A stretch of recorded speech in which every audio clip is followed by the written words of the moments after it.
Hello student, आज की video में इलेक्ट्रिक फील्ड में टॉपिक है इलेक्ट्रिक डाइपोल वैद्युत द्विध्रुव।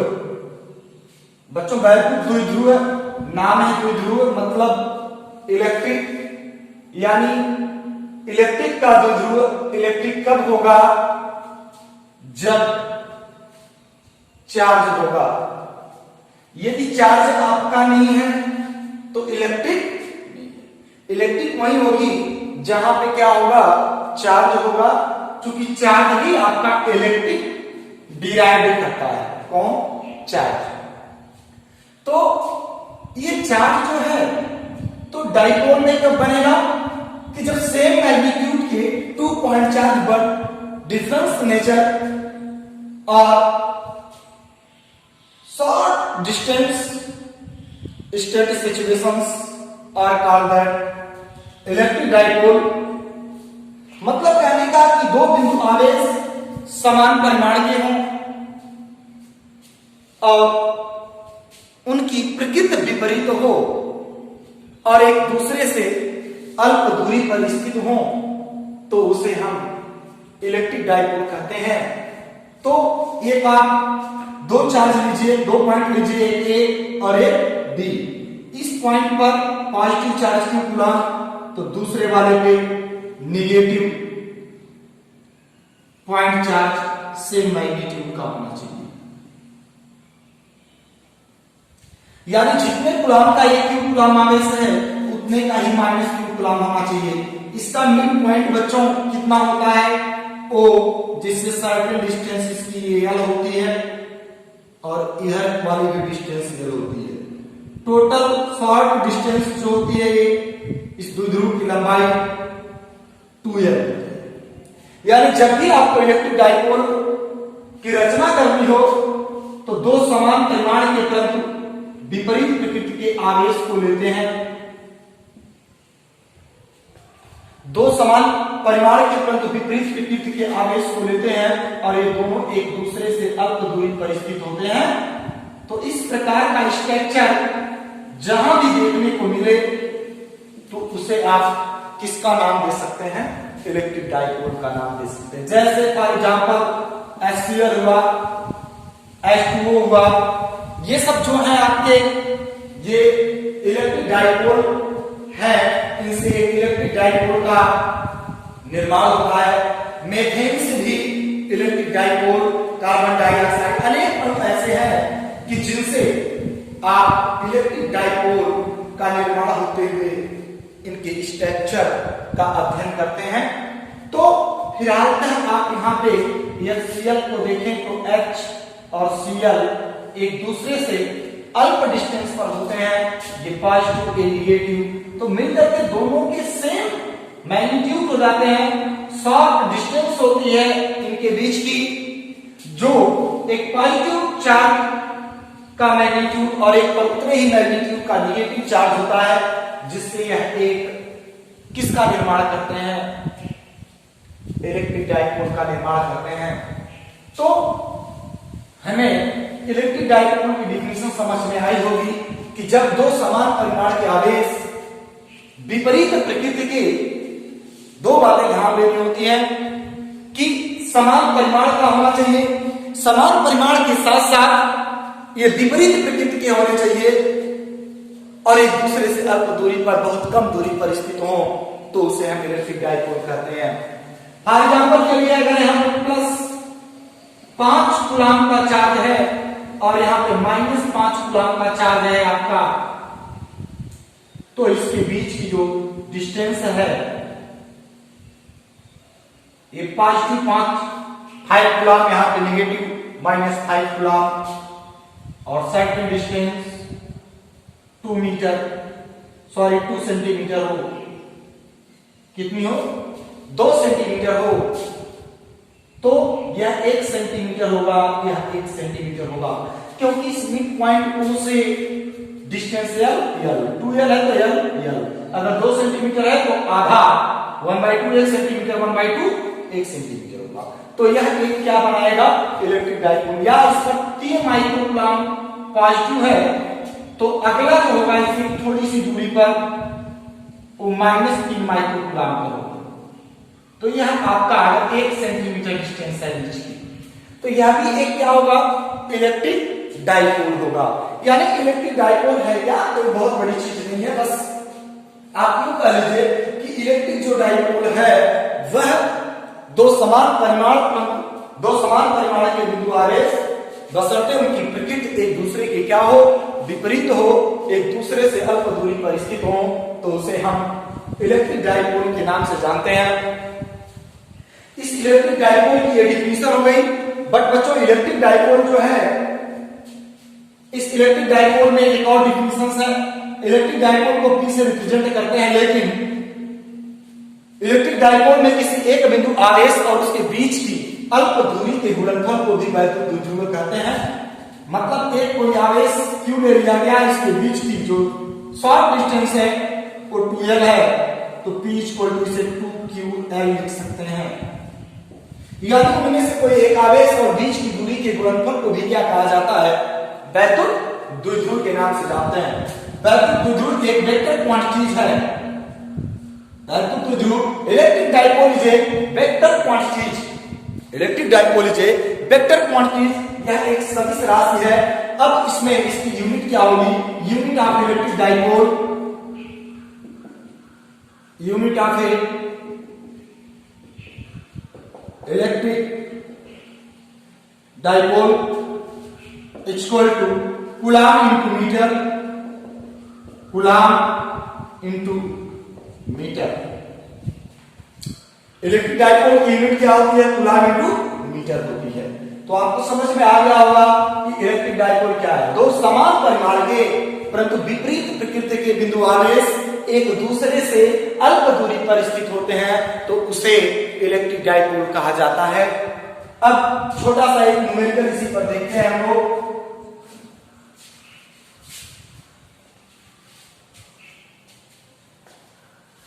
जैसे यदि मैं कहूं कि अगर कोई सिस्टम ऐसा है जिसमें 2.5 × 10⁻⁷ कूलम के आवेश, कितने कूलम के, अगर इतने कूलम के आवेश एक दूसरे से अल्प दूरी पर स्थित हो, लेकिन उनकी डिस्टेंस कितनी है हमें ये जानना जरूरी है। तो एक क्वेश्चन है आपके लिए बच्चों, क्वेश्चन की बात कर रहे थे, यदि 2.7 × 10⁻⁷ कूलम्स का चार्ज एक QA है और QB equal to -2.5 × 10⁻⁷ coulomb, but distance बीच की 2L इक्वल टू और 3 सेंटीमीटर हो, तो 3 × 10⁻² मीटर हो जाएगा। कभी कभी जब कहे वैद्युत द्विध्रुव की लंबाई 5 यानी 5 सेंटीमीटर है, तो कभी भी बच्चों L इक्वल टू 5 सेंटीमीटर मत लिखना, क्योंकि जो इलेक्ट्रिक डाइपोल की लेंथ होती है वो 2L होती है। कितनी होती है, ध्यान देने की बात है आपको कि जो इलेक्ट्रिक डाइपोल की लेंथ होती है कितनी होती है, 2L होती है। तो 2L इक्वल टू कितना लिखेंगे हम, 3 सेंटीमीटर। अक्सर बच्चे गलती करते हैं कि लेंथ को L से लिखते हैं, 5 का × 2 गुणा करेंगे 10 सेंटीमीटर हो जाएगा, जो रॉन्ग होगा। इसलिए कितना लिखेंगे, 2L equal to 3 centimetre, metre में कन्वर्ट कर लेंगे। फार्मूला क्या है इलेक्ट्रिक डाइपोल को ज्ञात करने के लिए, vector quantity P equal to 2QL, but इसे 2L × Q लिख सकते हो आप ऐसे। ये P इक्वल टू 2L कितना है, 3 × 10⁻²। Q की वैल्यू क्या है, कोई भी एक चार्जेस की वैल्यू रख सकते हैं, 2.5 × 10⁻⁷ कूलम। मल्टीप्लाई कर देंगे इसका तो कितना हो जाएगा, 7.5 × 10⁻⁹ क्या, कूलम मीटर।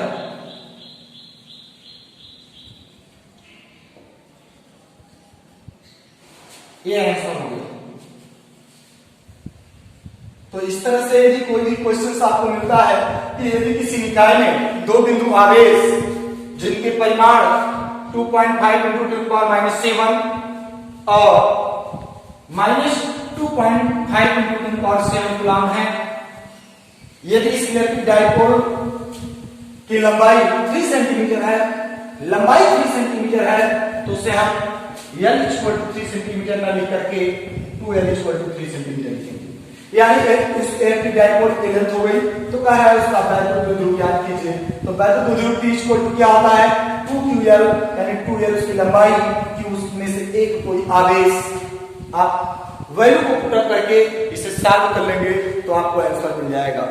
अब बच्चों इसके बाद में हम लोग moment of couple on an electric dipole due to an external electric field की बात करेंगे, देखेंगे उसमें क्या है और किस प्रकार से वहां पे कितना टॉर्क अप्लाई हो रहा है।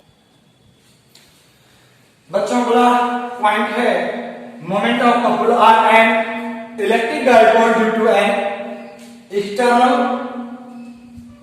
इलेक्ट्रिक फील्ड और एक्सटर्नल फील्ड।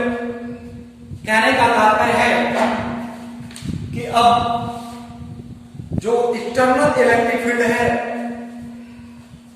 एक्सटर्नल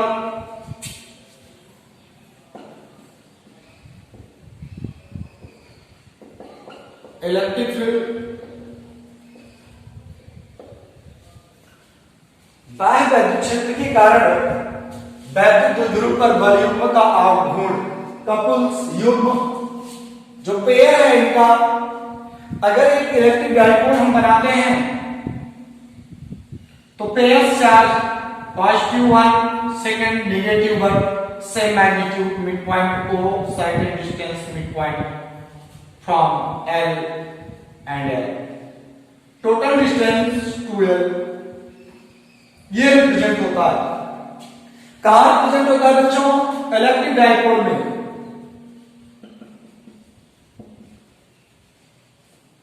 अब ये जो इलेक्ट्रिक डाइपोल बना वही इलेक्ट्रिक डाइपोल आपका इस यूनिफॉर्मली इलेक्ट्रिक फील्ड में है। External electric field suppose that ये एरिया जो है आपका, ये एरिया आपका इलेक्ट्रिक फील्ड ए है और इसमें एक इलेक्ट्रिक डाइपोल थीटा एंगल पर क्या किया गया है, रखा गया है।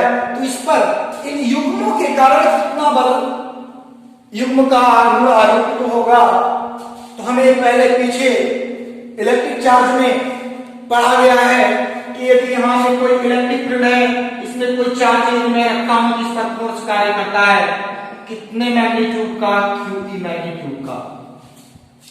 तो सपोज दैट अगर ये इलेक्ट्रिक फील्ड थी, जब इसमें चार्ज को रखा गया तो इस पर फोर्स कार्य किया F = QE। तो जब ये इलेक्ट्रिक डाइपोल रखा गया कहां, इस एक्सटर्नल इलेक्ट्रिक फील्ड में और यूनिफॉर्म इलेक्ट्रिक फील्ड में, state situations N electric dipole of external electric field, जब इसमें विरामावस्था में इलेक्ट्रिक डाइपोल रखा गया है, लेकिन इस इलेक्ट्रिक डाइपोल के पोल पर जो पॉजिटिव चार्ज है, जो निगेटिव चार्ज है, इन पॉजिटिव और निगेटिव चार्जों पर फोर्स कार्य करेगा। तो कितना कार्य करेगा, यहां पे F = QE, vector F = QE force कार्य करेगा और यहां पे भी F = QE फोर्स कार्य करेगा। तो ये दोनों मिलकर के एक पेयर बना लेते हैं, एक युग्म बना लेते हैं, जिससे कि इस इलेक्ट्रिक डाइपोल पर एक आघूर्ण कार्य करने लगता है। क्या कार्य करने लगता है? आघूर्ण कार्य करने लगता है। कब आघूर्ण कार्य करने लगता है बच्चों? कि जब इसके दोनों सिरों पर उस इलेक्ट्रिक फील्ड के कारण फोर्स अप्लाई होता है, तो ये दोनों फोर्स मिलकर के एक युग्म बना देते हैं और उस युग्म के कारण इस पर एक आघूर्ण आरोपित हो जाता है। उस युग्म के कारण आघूर्ण आरोपित हो जाता है। कौन से युग्म के कारण? जो इसके इस निगेटिव चार्ज के कारण इस इलेक्ट्रिक डाइपोल के वंश जो ये सिरा है, इस पर एक फोर्स अप्लाई होता है QE और अगले सिरे पर भी। तो इन दोनों की डायरेक्शंस अपोजिट होती है, इन दोनों की डायरेक्शंस एक दूसरे के अपोजिट होती है, जो एक पेयर बनाते हैं और उस पेयर के कारण इस पर एक आघूर्ण आरोपित होता है, जिसकी हमें गणना करनी है। तो उस प्रत्यानयन बल आघूर्ण इक्वल टू क्या होगा? यानी माना एक समान बाह्य वैद्युत क्षेत्र ई में एक इलेक्ट्रिक डाइपोल जिसकी लंबाई 2l है रखा गया। तो जो 2l है ये क्यों रखा गया है, इसकी डायरेक्शन थीटा एंगल पर रखी गई, length 2l minus q positive charge same magnitude का, बट जो डायरेक्शन है माइनस से प्लस की ओर है इसकी इलेक्ट्रिक डाइपोल में, यहां पे भौतिकी में। तो बच्चों यहाँ पे इसकी लेंथ जो 2l है इसे हम 2 कंपोनेंट में रिलीज करेंगे। जब 2 कंपोनेंट में रिलीज करेंगे तो एक वर्टिकल होगा एक हॉरिजॉन्टल होगा। तो यहाँ पे इसका 1 कंपोनेंट जो ऊर्ध्वाधर होगा वो बच्चों 2l sin थीटा होगा, और जो क्षैतिज कंपोनेंट होगा ये 2l cos थीटा होगा। तो यहाँ पे एक क्रिया रेखाओं के बीच की लंबवत दूरी चाहिए इन दोनों फोर्सों के बीच की, यानी जो हमारे इलेक्ट्रिक डाइपोल पर 2 फोर्स कार्य कर रहे हैं, इन दोनों फोर्स के बीच की जो परपेंडिकुलर डिस्टेंस है वो 2l sin थीटा आएगी। कितनी आएगी, यानी आरोपित बलाघूर्ण या आरोपित बलयुग्म का आघूर्ण, आरोपित बलयुग्म का आघूर्ण इक्वल टू आरोपित बल गुणे दोनों बलों के क्रिया रेखा के बीच की लंबवत दूरी। कौन सी दूरी, लंबवत दूरी। आरोपित बल क्या होगा, F, लंबवत दूरी क्या होगी 2l sin थीटा। लेकिन बच्चों F क्या है, QE है, और इनटू 2l sin थीटा। बल आरोपित कौन हो गया, टाउ। तो अगली लाइन होगी बच्चों टाउ इक्वल टू, इसे लिख सकते हैं हम लोग 2ql, इसे इसके साथ E sin थीटा। अभी पीछे हम लोग इलेक्ट्रिक डाइपोल में पढ़े हैं P इक्वल टू 2ql, यानी जहां पे आपको 2ql दिखाई देगा वहां क्या रिप्रेजेंट कर सकते हैं, P। और P का मतलब क्या है, इलेक्ट्रिक डाइपोल है, इसलिए tau equal to P E sin theta. जो आरोपित बल आघूर्ण है वो एक वेक्टर क्वांटिटीज है, जो मोमेंट डायरेक्टर है यहां पे वो क्या है, वेक्टर क्वांटिटीज है, इसलिए vector tau equal to vector P vector E sin theta. इस तरह से इसे रिप्रेजेंट कर सकते हैं आप। तो या केवल tau equal to P E sin theta. अब इसमें कंडीशन बनती है, इंपॉर्टेंट पॉइंट होता है,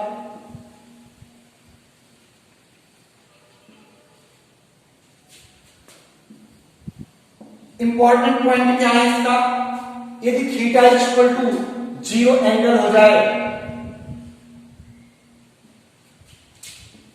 थीटा इक्वल टू कितना हो जाए, 0 एंगल हो जाए, तो पैरेलल इलेक्ट्रिक डाइपोल आपका इलेक्ट्रिक फील्ड क्या हो जाएगा, पहले ये इलेक्ट्रिक डाइपोल रोटेट होकर के किसके डायरेक्शन में आ जाए, इलेक्ट्रिक फील्ड के डायरेक्शन में बच्चों आ जाए।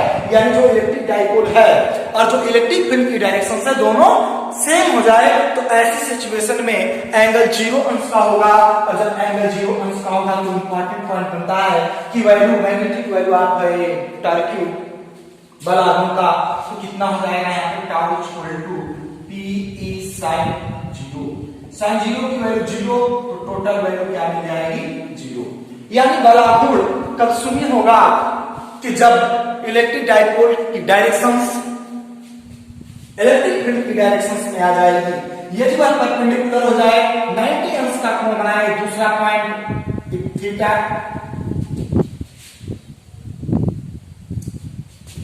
इक्वल टू 90 परपेंडिकुलर, तो इस सिचुएशन में क्या मिलेगा, tau equal to P E sin 90। ये टाउ मैक्स की वैल्यू है, मैक्सिमम के लिए tau max equal to P E, और P equal to tau max upon E, इस तरह भी इसे रिप्रेजेंट किया जा सकता है। R180 पर क्या होगा, थर्ड पॉइंट। तीसरा पॉइंट बच्चों,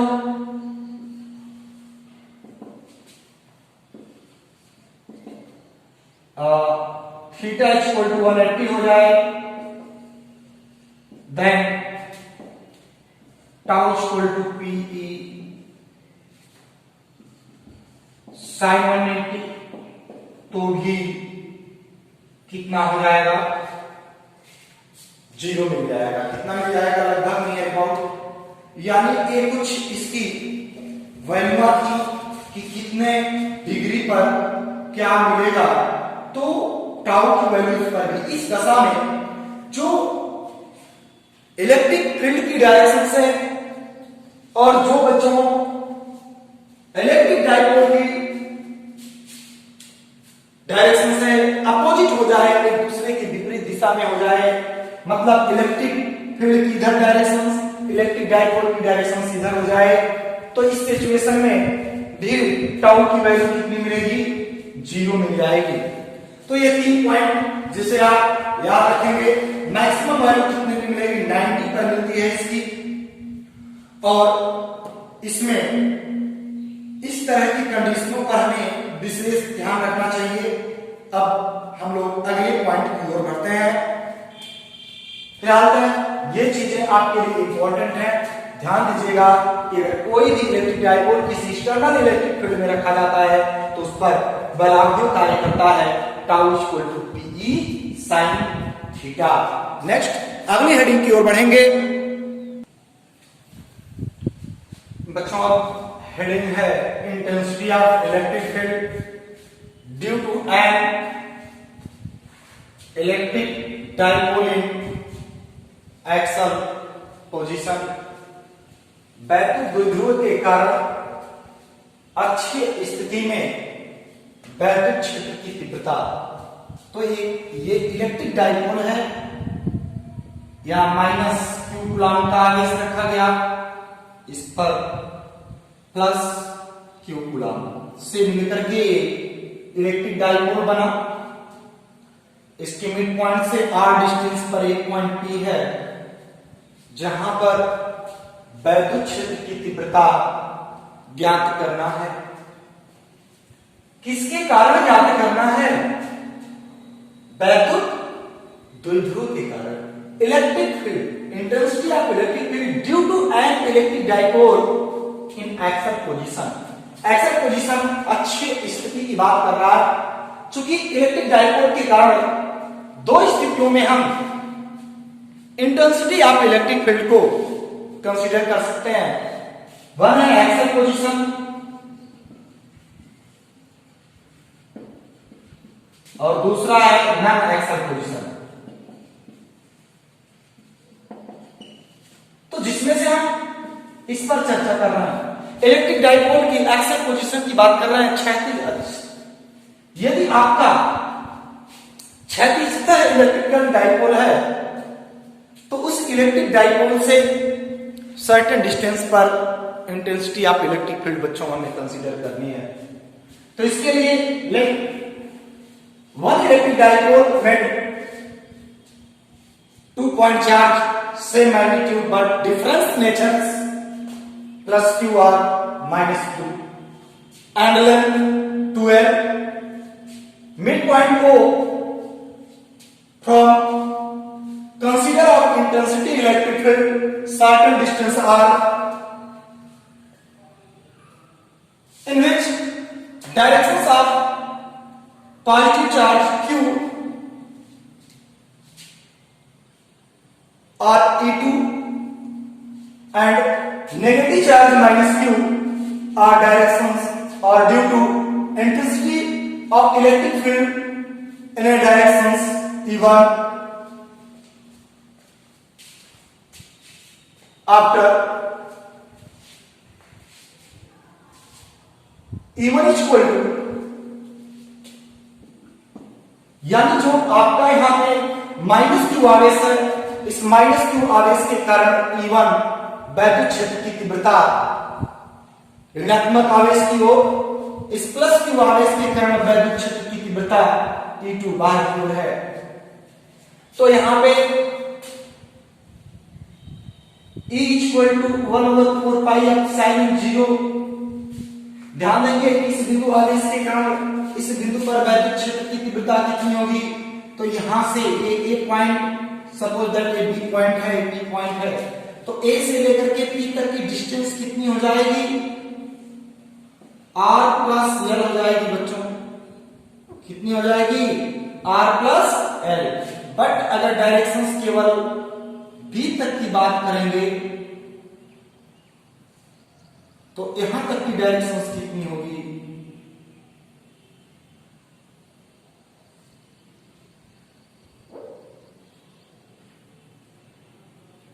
ए आर माइनस एल,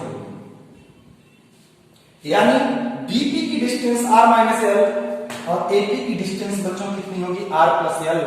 तो E1 equal to 1/4 pi epsilon nought Q minus Q by R square. R square का मतलब आर प्लस एल है, तो आर प्लस एल का स्क्वायर इक्वेशन नंबर 1 बना लेंगे। तथा प्लस क्यू आवेश के कारण पी बिंदु पर वैद्युत क्षेत्र की तीव्रता E2 equal to 1/4 pi epsilon 0 Q by are minus L का स्क्वायर इक्वेशन नंबर 2। यानी इन दोनों बातों पर हम चर्चा करेंगे कि ये दोनों पॉइंट मिले कहां से। ये दोनों पॉइंट आपको, ये जो प्रेक्षण पॉइंट है इसका, जो हम लोगों का इलेक्ट्रिक डाइपोल मिला हुआ है, इसमें E1 इक्वल टू निकाली गई जो कि ऋणात्मक दिशा में है एक्स एक्सिस के, और प्लस जो क्यू है वो आपका एक्स अक्ष की धनात्मक दिशा में है। इसलिए यहाँ पे परिणामी वैद्युत क्षेत्र की तीव्रता जो पी पॉइंट पर होगी, किस बिंदु पर, पी बिंदु पर, पी बिंदु पर परिणामी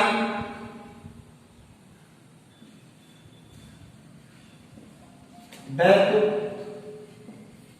क्षेत्र की तीव्रता वेक्टर E इक्वल टू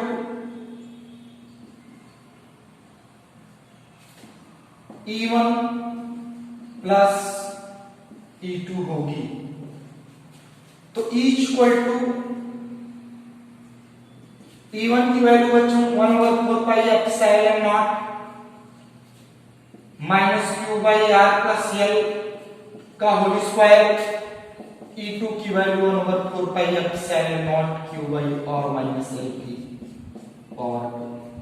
कहेंगे सर इसे आप कहां से पा गए, इसे बच्चों हम कहां से पा गए, कहीं से पकड़ के लेके नहीं आए, कहां से आ गया। अभी इसके पीछे पिछली वीडियो में हम लोग पढ़े थे intensity of electric field due to a point charge, किसी बिंदु आवेश के कारण वैद्युत क्षेत्र की तीव्रता, और इलेक्ट्रिक डाइपोल में 1 point charge due to intensity of electric field और intensity of electric field due to a point charge, same value of point charge but distance r then r plus l, वहां r थी और अब क्या है, और plus L है। तो सेम क्यू भी कॉमन है और 1/4 पाई एप्सिलॉन नॉट भी क्या है, कॉमन है। तो जो कॉमन है उसे कॉमन बना लिया जाए, 1/4 पाई एप्सिलॉन 0 और क्यू कॉमन है। अंदर क्या बचेगा, -1 by are plus l whole to the power 2 plus 1 by are minus l whole to the power 2, right. अगला पॉइंट बच्चों यहां पे होगा vector E equal to q by 4 pi epsilon 0 bracket में minus r minus l whole to the power 2 plus r plus l whole to the power 2 upon are square minus L square whole to the power 2 हो जाएगा। कहोगे कैसे, ए और plus L और minus L difference square formula hold power two vector E equal to Q by 4 pi epsilon 0 minus R square minus L square plus 2 R L square explain कर दीजिए 2 R L plus R square plus L square plus 2 R L upon are square minus L square whole to the power 2। ये cancel हो जाएगा 2rl 4rl यानी इसे लिख सकते हैं हम 1/4 pi epsilon 0 q into 4rl upon are square minus L square whole to the power 2। अब इसमें बच्चों हो सकता है इसकी वैल्यू जो है वेक्टर E इक्वल टू यहां पे एक लाइन लिखेंगे चूंकि कंपैरिजन करेंगे R का L से R इतना बड़ा L इतना बड़ा छोटा कौन है L तो R की तुलना में L बहुत छोटा है इसलिए उसे हम निग्लेक्ट कर देंगे R is greater than L इसलिए E equal to 1/4 pi epsilon 0 2ql into 2 को 2ql कर लिए upon r to the power 4 1 power cancel हो जाएगी इस 2ql को p लिख सकते हैं 1/4 pi epsilon 0 p r cut जाएगा 2 यानी 2p अपॉन r क्यूब। ये फॉर्मूला हो गया आपका। इस 2ql को क्या लिखेंगे इलेक्ट्रिक डाइपोल p ये 2 आ गया r की 1 पावर कैंसिल हो गई 3 आ गया यानी बच्चों ये एक्सल पोजीशन है वैद्युत द्विध्रुव के कारण अच्छी स्थिति में वैद्युत क्षेत्र की तीव्रता का formula vector E equal to 1/4 pi epsilon 0 2p by r cube. p क्या है p इलेक्ट्रिक डाइपोल है p इक्वल टू 2ql होता है तो इस 2ql के जगह क्या रिप्रेजेंट हो गया p और एक 2 यहां पे आ गया r की 1 पावर कैंसिल हो गई